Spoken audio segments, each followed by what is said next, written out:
Thank you so much, Niraj. I appreciate the introduction.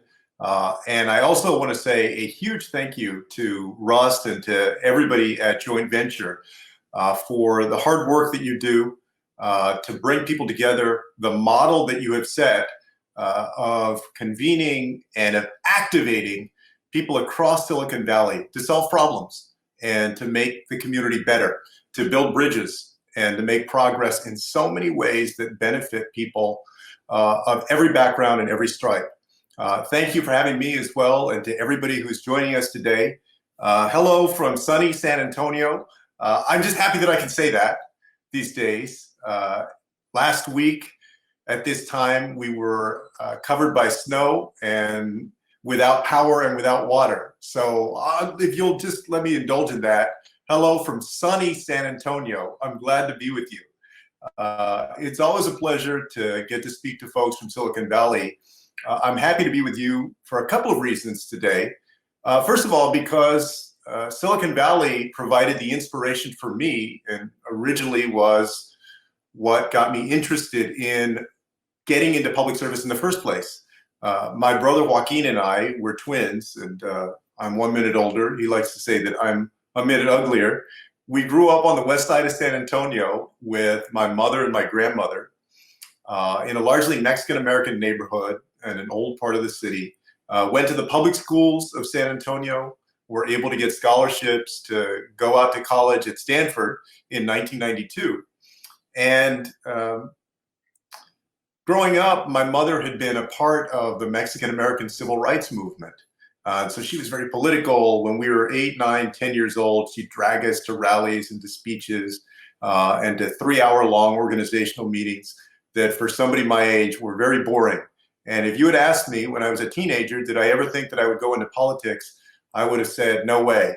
But when I went away to Stanford, right there in the middle of Silicon Valley, it was the first time that I got to see the community that I'd come from through the eyes of an outsider, the good and the bad.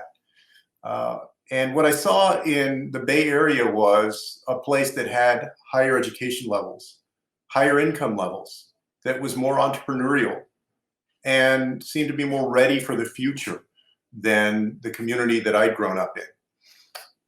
It inspired me to want to come back to my community and to make change so that more people could have the kind of opportunities that Joaquin and I had.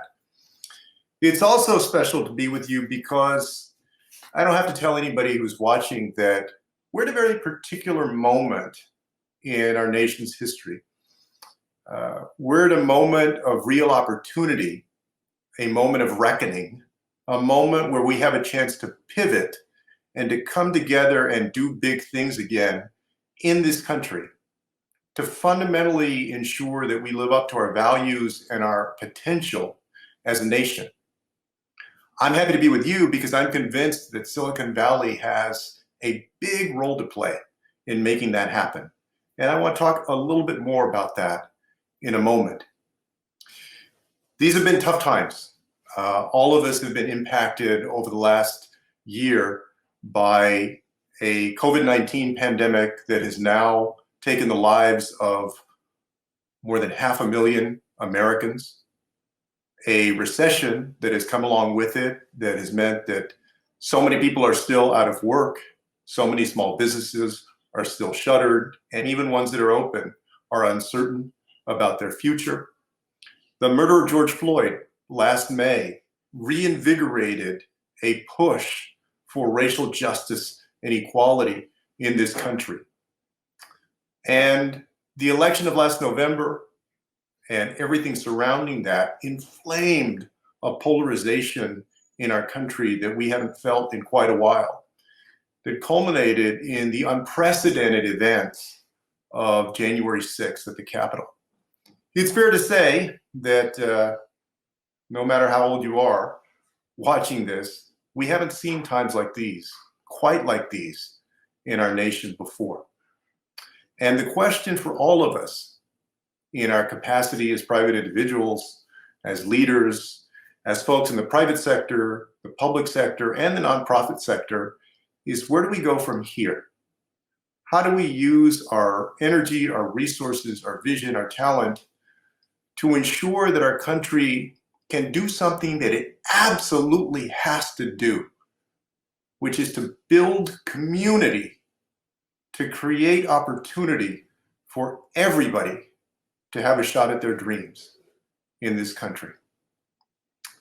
I'm convinced that Silicon Valley has a big role to play in doing that.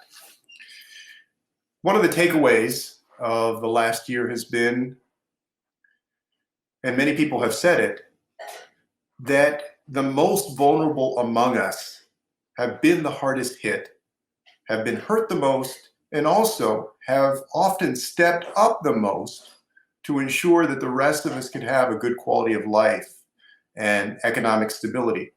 I'm thinking of everybody from frontline healthcare workers to people working in the fields there in California, or the meat packing plants of North Texas or of Iowa. I'm thinking of folks who are grocery store workers or fast food workers who have continued to labor so that we could have food on the table, something to eat during these times. People who work hard, but at the same time often do so for low pay and meager benefits. Some of it is obvious. First of all, it's essential to do what you're doing right now, to engage. Those of y'all who have been in Silicon Valley a long time know that the knock on Silicon Valley for many years was that many folks in the tech industry especially wanted to wash their hands of politics, especially politics in Washington, D.C. It was something that was messy, it was too partisan, it was dirty, it was corrupt, it was incompetent, it was wasteful, whatever it wasn't something that a good number of people wanted to get their hands into, wanted to roll their sleeves up and try and impact for the good of better policy in our country. That's changed a lot, not least of which because policies that Washington, D.C. has aimed at Silicon Valley have also spurred it to act, and that's probably going to be true even more so in the years to come. But it's also true that the resources, the brain power, the skill that sits in Silicon Valley is unrivaled, not only anywhere in our country, but I think anywhere in the world.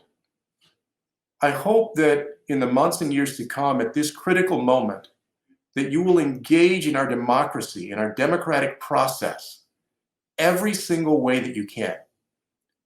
In Washington, D.C., as Congress and the administration take up issues that directly impact the health and well-being of Silicon Valley. I'm thinking of issues like immigration, housing affordability.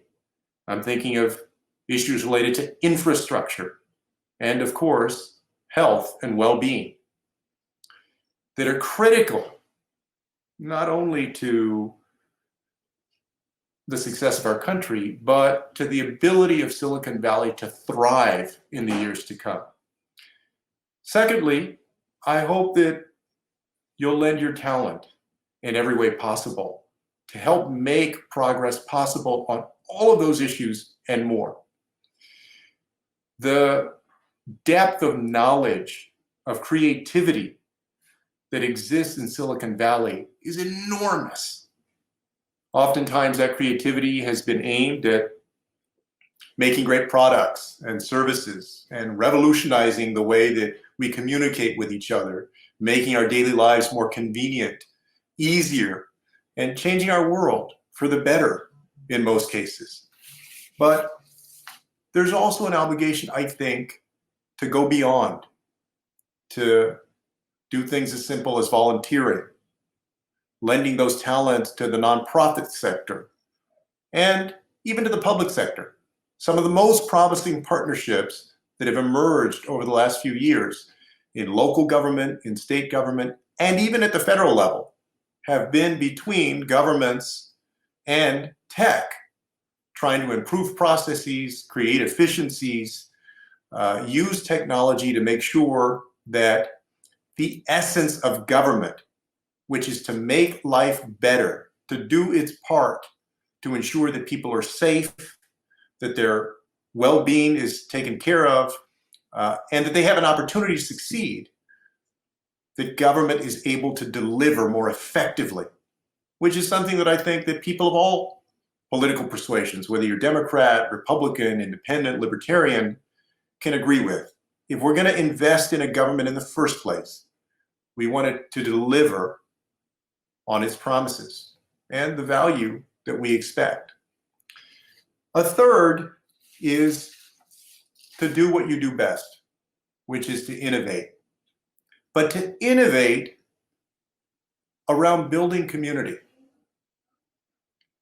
All of us over the last year have been connected in many ways like never before. If you're like me, you're on a few Zooms every day. You probably do more Zooms these days than I did in-person meetings before this pandemic. We're connected through our phones. We're connected through our tablets. We're connected in other ways. But connection does not equal community. How do you use your talent and your vision and creativity to help build community? I'm thinking of apps that have proliferated like Nextdoor and others that help bring people together around a common geographic concern, neighborhood concerns, or concerns of affiliation. And harness that ability of people to get to know each other, to understand each other, to look out for each other. Those things that help us to get past the kind of rancor and polarization that led to January 6th in the first place.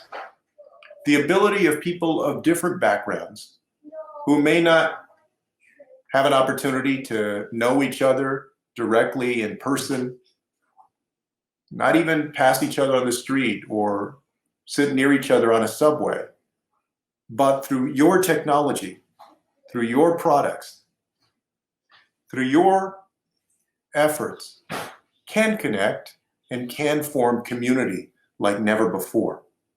You have an opportunity to focus even more on that aspect of our country that I think is something we sorely need to find the kind of unity that is going to be vital to coming together as a country and tackling these biggest challenges ahead of us. The other thing that you can do, finally, and this is something that Joint Venture has been doing for years now, is to lead by example, to actually build community, to solve the challenges of tough issues that often bedevil cities and counties and states and our entire nation, whether we're talking about affordable housing or doing economic development so everybody is able to benefit, or making the right infrastructure investments, or actually realizing equality in a community. Lead by example. A few years ago, when I became mayor of San Antonio, I realized that even though San Antonio had grown tremendously to a city of 1.2 million people, it had been a long time since we sat down as a community and we dreamt together and came up with a vision for the kind of city that we wanted to become, and set goals and understood how we would actually get there. So one of the things that I did early on in my tenure as mayor of the city was to launch something called SA 2020. On Saturday, September 25th, 2010, we kicked off a dreaming process for our community whose number one question was, what kind of city do we want to be on Friday, September 25th, 2020? And over the course of 6 months, about 6,000 San Antonians from every corner of the community, every walk of life, every background, different background, came together to set a blueprint for the city's future, to set concrete goals. How many more of our children did we want to walk a high school graduation stage and go on to college? By how many minutes did we want to cut down on the average resident's wait in traffic in those 10 years? How many more housing units were we aiming to create in the community? And how affordable would they be? How much did we want to reduce the percentage of people in our community who were afflicted by things like diabetes and hypertension? Those kinds of concrete quality of life and economic development goals that make a big difference to the direction and success of a community. And when it was done, we had a blueprint for the next decade in our city's future. What I took away from that process of SA 2020 were several lessons that I think are lessons that y'all have learned as well through joint venture. The first of those was that you have to include everybody. Everybody has a role to play, from the business community to the nonprofit sector to activists, to folks that often aren't invited to the table in the first place. One of my proudest moments in the process was hearing from a couple of activists who said that they were surprised that they were invited to participate in SA 2020 in the first place, because they never got that invitation, because people assumed that all they would do was yell and be counterproductive and wouldn't add anything, or leaders were too afraid to tackle the challenges, the good trouble that they would make at the table. Everybody has a role to play. The second was that it had to be a bottom-up approach. It couldn't be top-down. One of the reasons that we were able to get buy-in to our effort was people knew that this was not the brainchild of one politician or a couple of politicians. This was a blueprint for the city's future that was created by thousands of San Antonians who expressed their own priorities, their own hopes and dreams for where we would go as a community. And that meant that it was from the grassroots. It was legitimate. It belonged to everybody, and they could believe in it. A third lesson that I saw was it made a difference that we set concrete goals. And that's one thing that I know many of y'all have done as well. It's something that joint venture has facilitated with its index to ensure that you're able to measure in very specific and concrete ways the progress that the community is making in any number of ways, and then set those goals. It wasn't a vague notion that we would educate more of our children, or we would improve the health and well-being of our residents, or that we would make housing more affordable. No, these were black and white goals that we could pursue very intently. And this was the next lesson, it made a lot of difference that we measured the progress along the way. That we were transparent with the community. Every year, a report was issued against the goals that we had set. And we shared the good, the bad, and the ugly. The ones that we were making progress toward, the ones that we had fallen behind on, the ones that we were basically staying the same on. But that gave the community confidence, and it helped them to trust that we were doing our best to actually make progress like we promised. And then finally, we had to connect the dots of policy. And I really want to compliment the work, Russ, that you and the group are doing to do this. You know, when I was at HUD, I traveled to 100 different communities in 39 states, to big cities and to small towns, to Native American reservations. I traveled to places like Skid Row in Los Angeles. And what I saw was that the challenges that communities face can't be solved in silos. It's not just about creating more housing opportunity or improving education or improving job opportunities. You have to work across the board on all of those things. You have to connect the dots of that policy. That's why I'm proud that one of the things we did well, I think, in the Obama administration was promise zones that worked across the board to foster that kind of silo breaking. Or Connect Home, which was a public-private partnership among the housing authorities, HUD, nonprofits, and internet service providers to provide either free or very low-cost broadband to families living in public housing. Because we found that the vast majority of young people living in public housing did not have broadband access at home. And we know that broadband access at home is no longer a luxury, it's a necessity. And particularly these days, when so many of our children are going through remote learning. So those are the lessons that we took. Those are also so many of the lessons I think we can learn from the experience of joint venture and the work that y'all are doing. Here's why it's particularly important. Because America watches Silicon Valley. In many ways, you're a microcosm of this country. Tremendous opportunity, diversity, but also gaping inequality. You have some inveterate, tough issues to deal with, like educational inequities and a lack of affordable housing opportunity. You have a diverse community that is coming into its own in many ways, but still inequality.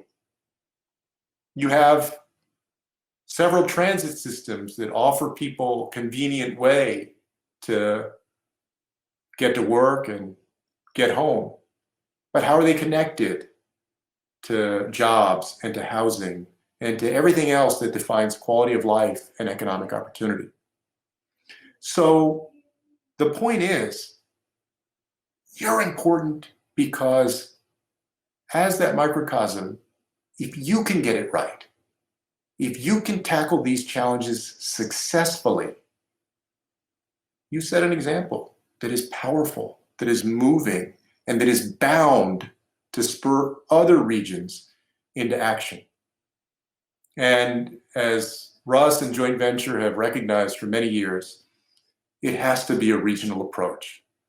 We know that no one city, no one county can solve these problems acting on its own.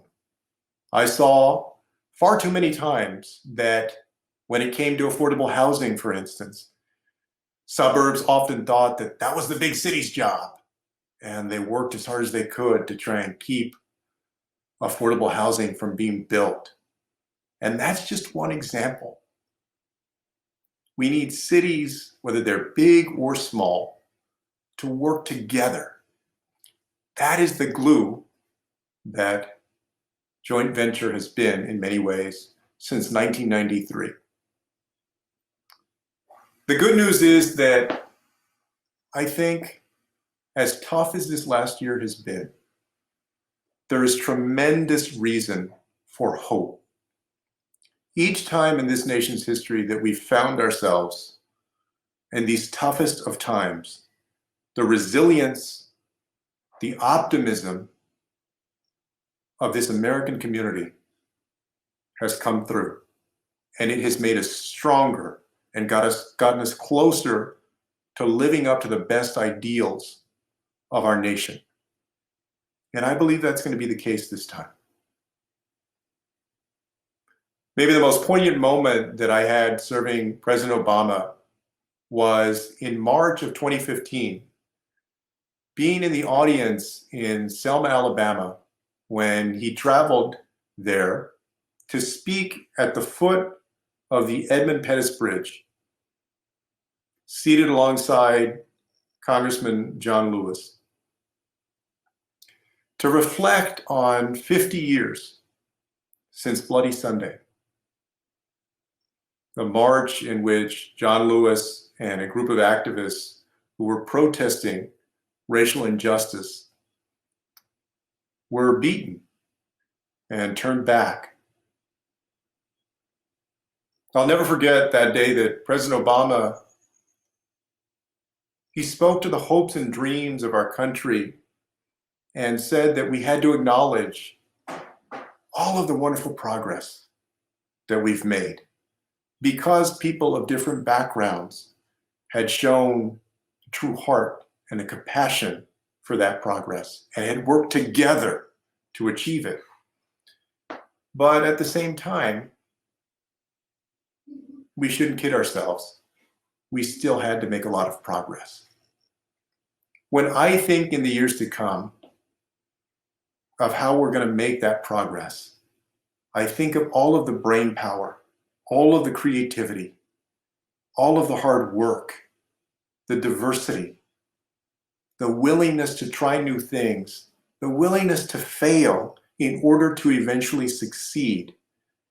And through efforts like this one, the willingness to build the community that it's going to take to bring our nation together, one conversation, one person, one family at a time, and ensure that in the years to come, everyone can have a great shot at their own American dream and create something that we can forever be proud of. Thank you all very much for having me. I appreciate it. Thank you, Mr. Castro. We're so grateful for your remarks. We're so grateful that you would join us. You can't tell, of course, but that's applause going out all across Silicon Valley. I would say that I could hear it, but yeah. People, we're grateful. We're grateful that you would share your point of view with us and your experience and your insight. We are joined, as you can see, by Dave Weiner. He is the CFO at Facebook, one of the great tech companies that you referenced. He's also the co-chair of Joint Venture Silicon Valley. So he's joining me in our dialogue today. Dave, I want to defer to you. You can pose the first question if you like. Yeah, thanks, Russ. Secretary Castro, thanks for those comments. The SA 2020 story is inspiring and very on point for us and the work we do here. You mentioned the importance of investing in housing and infrastructure. And it's become clear to us in Silicon Valley that our region suffers from a lack of investment in key areas like housing and transportation infrastructure. You know, we have over 40 cities and numerous organizations and transportation authorities, and the complexity really creates its own set of challenges. And I think, you know, our global competitors like China really don't face that complexity, and they're making bigger investments for the future. And we seem to be slow in making those physical infrastructure investments. And I was just wondering, are you optimistic that we might get real infrastructure investment and leadership at the federal level? And, you know, whether that might create opportunity for Silicon Valley? I am optimistic on infrastructure and a number of other issues, mostly because you have, you know, folks in control of the House, the Senate, and of course the White House that believe in that and are willing to make those investments. You know, you still have the filibuster in the Senate that may prevent it. But when it comes to infrastructure, as you all know, I mean, for many, many years, that was like the most bipartisan thing that there was out there. A willingness to actually put dollars into roads, into bridges, into airports, and now into 21st century infrastructure that we have to build out. So I think there's a residue of that, and that there is compromise to be made to get good, strong investment done. I also think the moment that we're in lends itself to that opportunity. I mean, we have this $1.9 trillion coronavirus relief package that's coming forward. That is nowhere near the investment that we need to make, and a lot of these infrastructure investments for housing. But that's also more investment than we've seen in a decade since we went through the Great Recession and, you know, had those stimulus investments. And when it comes to housing, President Biden has laid out a 10-year, $640 billion housing plan. When it comes to infrastructure, he's laid out trillions of dollars of infrastructure investment that he believes need to be made. We have a moment in these 2 years, and then also with Senator Sanders as the chair of the Budget Committee, frankly, who, as y'all know, wants to go big on these issues. I think that's actually going to help to get these things done. Wouldn't that be a great job creator in and of itself? Some would say that infrastructure is the best jobs program that the president could possibly introduce. Oh, I mean, no doubt, it's powerful. I always tell the story of, the Riverwalk. Many of y'all watching have probably been to the Riverwalk. Yeah. Had a margarita. If you're ever down here, Mm-hmm. be careful. There are no rails on the Riverwalk, so don't have too many margaritas. But, the Riverwalk was a WPA project. Yeah. Oh, wow. I didn't realize that. Project that turned into an economic development, giant down here for San Antonio. And we have many other sort of straightforward examples of how important infrastructure investment is. And then 21st century infrastructure. I'm thinking right now of the digital divide that still exists among too many folks, especially in these days of remote learning. We need to make those investments. I want to ask you about housing. You raised it, but I want to put a finer point on it. We have never figured this out in the Bay Area. It continues to be our Achilles heel. All of our strengths notwithstanding, we haven't figured out housing. We have the nation's highest housing prices, and we can't seem to change that dynamic. It's a supply and demand problem. I don't have to explain that to you, but we just can't keep up with the demand. And so I'm asking you to put on your HUD secretary hat and speak to us. How do you change the dynamic, and does it require changing local control, the rules around local control, and shifting the authority to some other place? Well, as y'all know, I think Berkeley just yesterday voted to eliminate single-family zoning. The answer to your question is that everybody needs to play their part. Look, the history of this country, and I was city councilman, I was mayor, I sat in on zoning hearings every other week, basically for those 8 years that I was on the city council. I know that historically, land use regulations, zoning and planning regulations, and the NIMBYism that often comes, the pushback against the creation of multifamily housing, especially if that housing is affordable housing, right. The myths that surround it, the misconceptions, sometimes the bigotry, unfortunately, in some places, and biases get the better of too many policymakers and prevent the creation of units. But in addition to that, this is not something that one city, one region, or even one state can solve on its own. We're going to need tremendous federal investment through tax credits, through direct investment in older programs like CDBG and home, through other incentives to make it more feasible for developers to create affordable housing at the local and regional level. What cities and towns should be doing is looking at their land use code and trying to figure out, how do you strike a better balance? Look, I understand, it makes sense. Doesn't matter who you are, you're always going to be concerned about what's going to be built right next to you or in your neighborhood. That's natural, and that should be a part of the process. Everybody understands that. However, there's a dire need out there, and if we don't meet that need, especially in places like Silicon Valley, the upshot of that, and y'all are starting to see this already, is that you price people out so much that you have a brain drain, and people start going elsewhere because they just can't afford it. And so all of those folks that were at the zoning hearing thinking that they were doing the best, to reflexively keep affordable housing out, actually in the long run, they end up hurting themselves as well. That doesn't mean that every project that comes before a council, should be approved and so forth, but more than are being approved right now. At the local level, you absolutely have to get that under control, and provide more opportunity for housing that is affordable to people to be built. Thanks, Dave. Your turn. Yeah, amen on housing. We live the not in my backyard problem as probably our biggest challenge on the housing front here in Silicon Valley. I'm curious on sort of where you see the trends and the optimism on sort of maintaining the immigration pipeline as it relates to entrepreneurship and opportunity. So many of the great Silicon Valley companies are either founded or led by immigrants who've come to the United States for education and have stayed.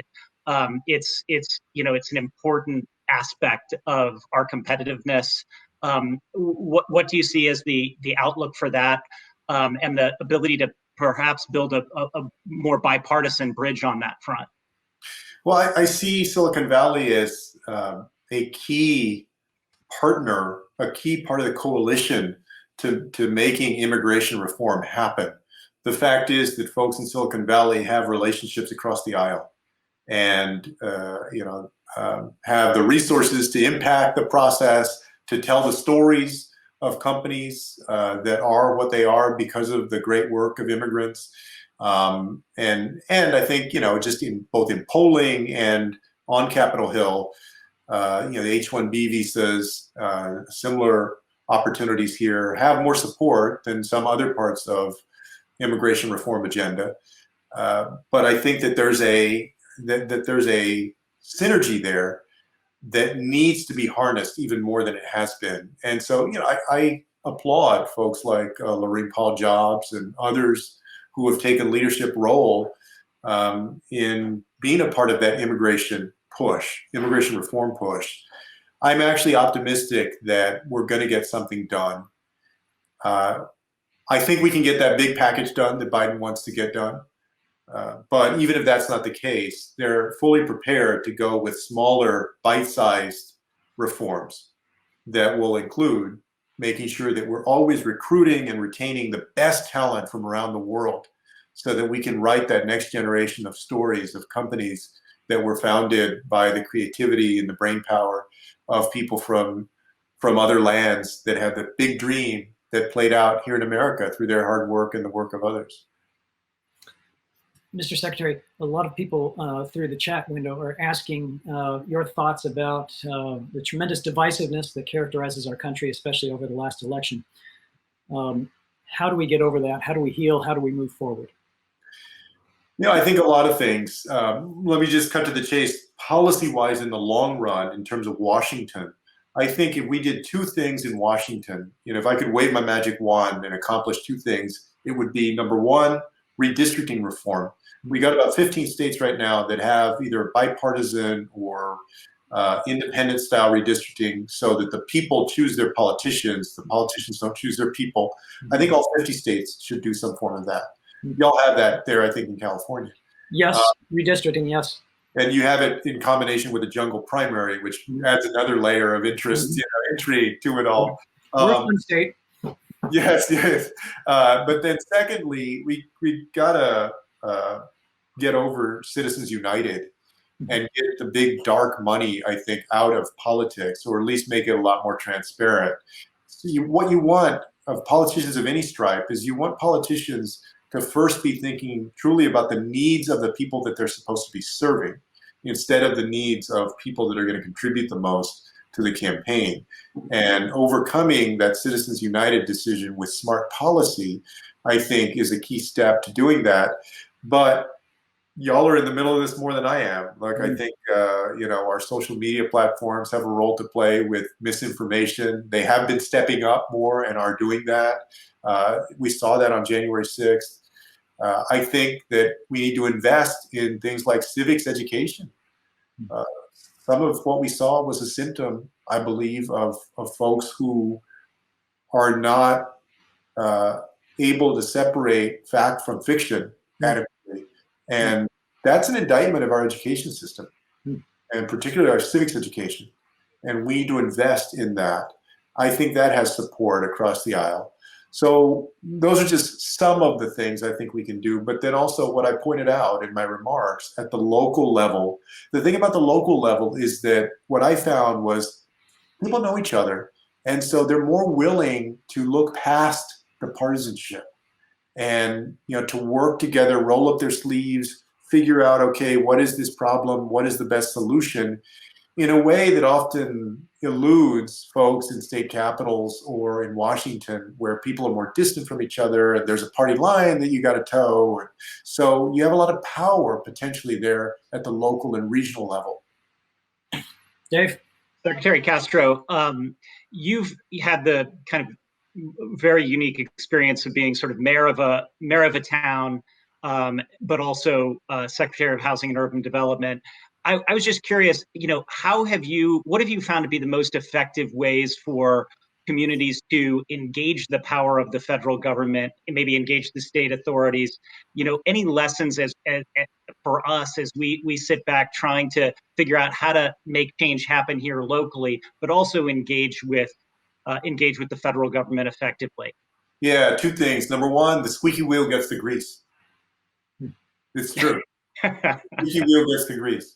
I often found myself as mayor or as HUD secretary dealing with issues that I'd be like, well, why is this on my desk? Because they're making noise. 30 times. Yeah, some mayor had called 30 times about it, So don't be bashful. Reach out directly to these elected officials.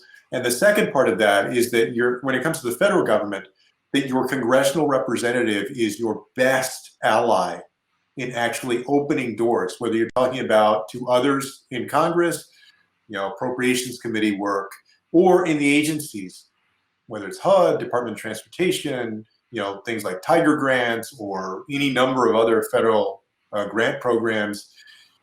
When that member of Congress calls, that issue is much more likely, or especially a senator, is much more likely to get heard than, if doesn't matter who you are, if you call individually. So forge that alliance with the staff of that member and the member himself or herself, and have them be your conduit as much as they're willing to do that. I saw that across the departments as being the most effective way to get things done. That's great. Great. I love the practical advice. Thank you. Yeah. So, Mr. Secretary, you signaled the need for reform. I think we all agree we need reforms. Everybody has their favorite reform. I'll tell you mine, the Electoral College. I think we need to get rid of it. But there are others. The filibuster, I think, prevents all kinds of progress in Washington. So I want to ask the question in a generic way. How do we get to reform, especially reforms that would require a constitutional amendment? Because seriously, how can we be living in a country in 2021 where the popular vote, the popular majority does not elect a president? That's a great question. And at different points in their political careers or before Donald Trump's political career, he had called for the abolition, doing away with the Electoral College, and so had Hillary Clinton.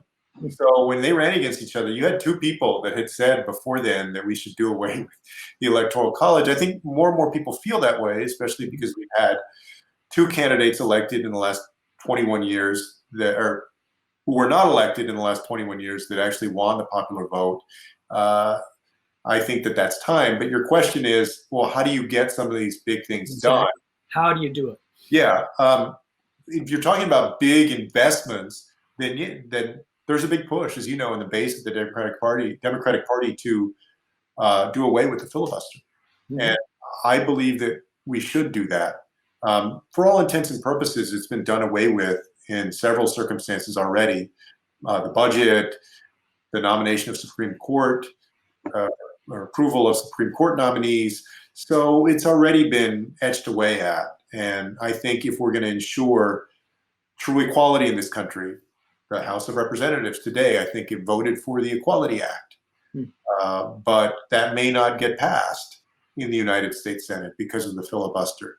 The housing investment that we need, the infrastructure investment that we need, immigration is another one, getting to 60 votes on something, especially some of the tougher parts of that, but that would strengthen our economy and is the most humane thing to do. I don't see it. I don't see the filibuster helping with that right now. Overall, though, I think the way that we're going to improve as a country, truly make progress, is that people themselves have to get more engaged. The reason that a lot of folks in Washington can get away with strictly being ideological and not actually getting things done, and going to Cancun in the middle of a snowstorm that left a lot of people in the cold, and was a real time of need for the state here in Texas, is that they don't feel the pressure from people enough. And so whether you're a strong conservative, you're a libertarian, or you're a liberal, people need to get more engaged and impress upon their representatives, their elected officials, their own opinions, so that people feel that are in office. We're almost out of time. Dave, I want you to be able to have the last question, if you have one. Well, yeah, I have a bunch, but I'll try and make a good closing one, which is, having sort of had the important role that you've had in Washington, curious as to, it's hard for us to, in Silicon Valley, we have our own impression of the importance of the region to the overall economic growth of the country. Just curious as to whether that's the perception that you feel in Washington, or are we just we're doing well and kind of forget about those guys, let them do their thing, or even worse, they're like a nuisance and a problem? I mean, how are we perceived from your perspective, and what can we do to improve it? Well, let me start with that part first. I think what Silicon Valley can do is, and I alluded to this in my remarks, is for a long time, as you know, a lot of companies resisted that engagement. And the classic example, right, that's told is Microsoft. Now, they're not technically headquartered in Silicon Valley, but part of the ecosystem. But I think to engage as much as possible, I love Stanford. Went to Stanford, still every now and then, speak to a class or something. But it's interesting. If you compare Stanford's engagement in DC to the engagement of Harvard or some of those East Coast universities, it's night and day in terms of how much they're on trying to impact lawmakers and what the lawmakers are doing. My brother and I just had this conversation the other day. And I think that goes for, too often has gone for, Silicon Valley in general. What you have going for you is, apart from the very real and fiery conversation right now about big tech and misinformation and the responsibility that platforms have, Silicon Valley still occupies a special place in everybody's imagination. And this wonder that folks have about the great creativity and the brain power and the limitless possibilities that exist because of the ideas that come out of there and the hard work. And so, I mean, that's a reservoir of a lot of goodwill and a willingness to at least engage with you in that conversation among the lawmakers and everybody that's there in DC. Yeah, I mean, you have some people that paint Silicon Valley as just elitist and so forth, but I think more of them are fascinated by it and are willing to engage in the conversation about issues and perceive that if you're bringing it to the table, if you're making the argument on immigration or housing or infrastructure, that it's well thought out, that it's substantive, that it's not just, fly by night or totally self-interested. Hey, Mr. Secretary, thank you. Thank you. Thank you. We can't tell you goodbye without asking what you are going to do next. These days I'm happy to be supporting other candidates through my organization, People First Future. I have a podcast. When I went to Stanford, I wanted to go into journalism, and I joke with people, this is like the closest that I'm going to get, this podcast called Our America. And then, I'm going to use my voice to press on these issues that I think are important for our nation's future, and serving on some boards and doing speeches and so forth. But in terms of politics, right now I'm not aiming at getting back in, or I don't have a particular office in mind. If you asked me, do I think that I will run for office again at some point in the future? Probably. I probably will. I like it. I have a heart for it. I'm just not sure when that is or what it's for. So I'm hearing that you might be available, and we could use you here. You may want to consider relocating. Well, I'm not going to let my wife Erica hear that because she wants to move out to California. If I could just point out, 70 degrees, blue skies today. It's absolutely beautiful in Silicon Valley. In fact, few more days a year, the sun shines in Silicon Valley. There's a lot to recommend it, I know. Thank you. We have loved having you as our guest. Thank you for your candor, for your insight, and for being willing to share it with all of us here in Silicon Valley. He is Secretary Castro, and he has been our keynote. You have been watching the State of the Valley Conference, the first ever online video extravaganza. We're hoping that it will be possible to do this in person next year. We're not certain, but we certainly hope so. But one way or another, you can count on there always being a State of the Valley Conference every February. We look forward to seeing you next year.